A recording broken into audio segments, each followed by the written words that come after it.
So we'll be studying criminal law in this video. Often I ask people the definition of a crime, and the response of most of them is that a crime is an offense against the society at large. But how can we say this? What makes us say that a crime is done against the society at large, which includes each one of us? तो अगर एक crime हो रहा है तो हमारे खिलाफ भी हो रहा है. So often we see in the news or read in the newspapers that in different parts of the country somebody has been murdered, somebody has been looted, somebody has been abducted. How does it affect us? And how is it actually a crime against us when we are not getting affected? So if we put this definition to test, what often jurists and many authors give, that it's an offense against everybody, I see this definition as not a very appropriate one. But then if you just think about it, there are many offenses which do affect us as well.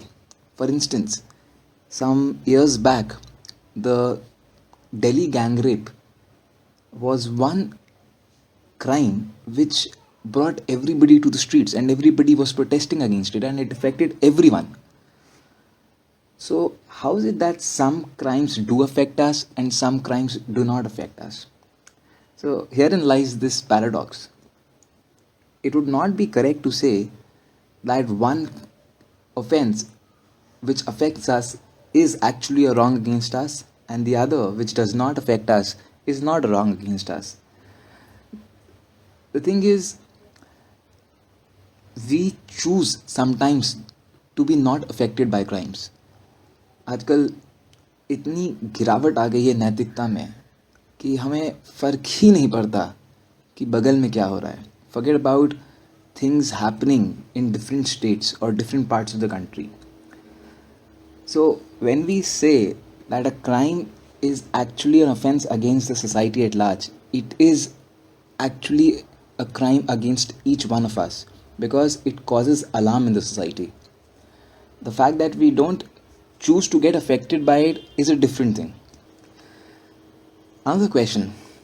So what came first?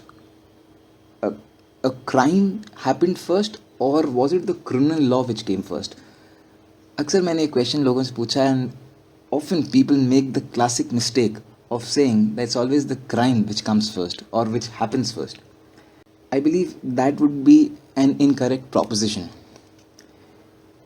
Any conduct becomes criminal, becomes blameworthy, becomes punishable only when it gets punished by a criminal law or a statutory law. Until unless it gets punished, that conduct does not attract any kind of liability. So it is always the law which comes first. The conduct can be morally wrong, but the conduct cannot be termed as criminal until unless there's a statute which prohibits it. So therefore, it's always the law which comes first, and subsequently, after the law has been brought into effect, a crime takes place. And how is criminal law different from tort law? There was one very famous statement of Henry Maine. He said that the law of the ancient communities was not the law of crimes, but it was the law of wrongs, that is the law of torts. Just think about it, why he said so. Tort law, in many people's understanding, would be a new concept or a new development, not as old as perhaps the criminal law. But still, why did Henry Maine choose to say that in the ancient communities, the law of tort prevailed and not the law of crimes? The reason being, earlier, we never had a state machinery. That means there was no prosecution which was done by the state on behalf of an individual. And therefore, if let's say X got killed by Y, then X's dependents had to run after Y or seek some remedy from Y by either killing him or seeking compensation. So when X's dependents did not take any external help, what they are actually doing is they are settling the matter themselves. So the matter gets settled between the parties and therefore it's tortious in nature. This settlement becomes private in nature and therefore no crime has been committed because the state has no role to play in here. And we all know that today, if let's say a crime gets committed, it's always the state, except in certain circumstances, it's always the state which lodges the prosecution on your behalf. But earlier, this was not so.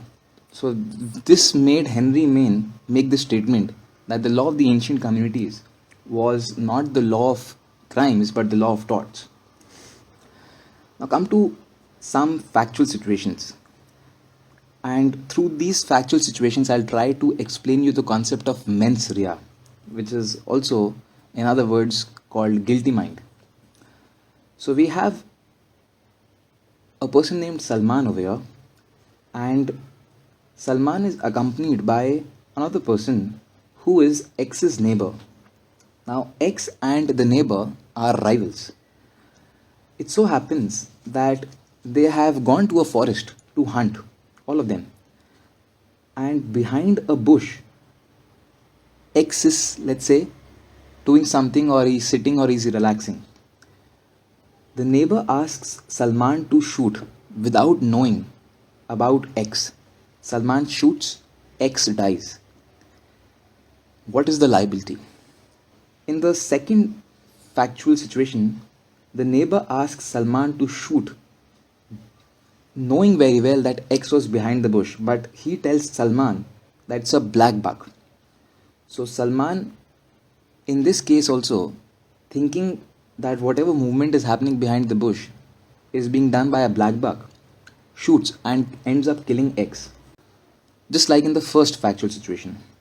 Now we come to the third factual situation where the neighbor is going to ask Salman to shoot X. He has that intention in his mind, but subsequently he changes his mind. Now, if we were to determine the answers in all these factual situations, in the first factual situation, the neighbor had no mens rea because he thought behind the bush was a black buck and therefore they were hunting. So, killing a black buck would not constitute any offense. So, in the first situation, the neighbor is not guilty. In the second situation, where he has the intention to kill and he makes Salman shoot, giving him the impression that it was a black buck which was behind the bush. If Salman shoots and kills X, in this case, the neighbor is guilty. In the third case, if you see, the actus reus is missing because although he had the intention to kill X through Salman, he did not act upon that intention. So over here, actus reus is lacking. And in the first case, or the first factual situation, mens rea was lacking. So this brings us to our maxim, actus non ficitorium nisi mens rea, which means an act does not make a defendant guilty without a guilty mind. So we all know that until unless actus reus gets coupled with mens rea or the other way around, there will be no offense. And how do you find mens rea and what is mens rea? You won't find the word mens rea incorporated in or used in any statute. It has different shades. So words like wantonly, knowingly, fraudulently, malignantly, negligently, dishonestly, intentionally, voluntarily, deliberately, and many other words are used to show that an accused had such an intention. And if let's say that intention is there, it's present, then the person would be said to have mens rea. And if that mens rea gets coupled with actus reus, then a crime gets committed. Also, there are some offenses which do not actually look for mens rea. If let's say the statute is silent, the general rule is that mens rea gets read into it. But there are certain offenses where either mens rea gets excluded or the the requirement of mens rea is not taken into consideration for the simple reason that the offenses are of such a nature that if allowed, they will create a lot of damage to the general public at large. And therefore, some statutes, for example, the Food Adulteration Act, or let's say the traffic rules, there are many statutes which have punishment in them which do not focus on mens rea requirement at all. This is only so that whenever any such violation happens, the accused is given punishment or is held guilty without really going into the requirement of mens rea. So, this is all for the first lecture. In case you have been listening, thank you.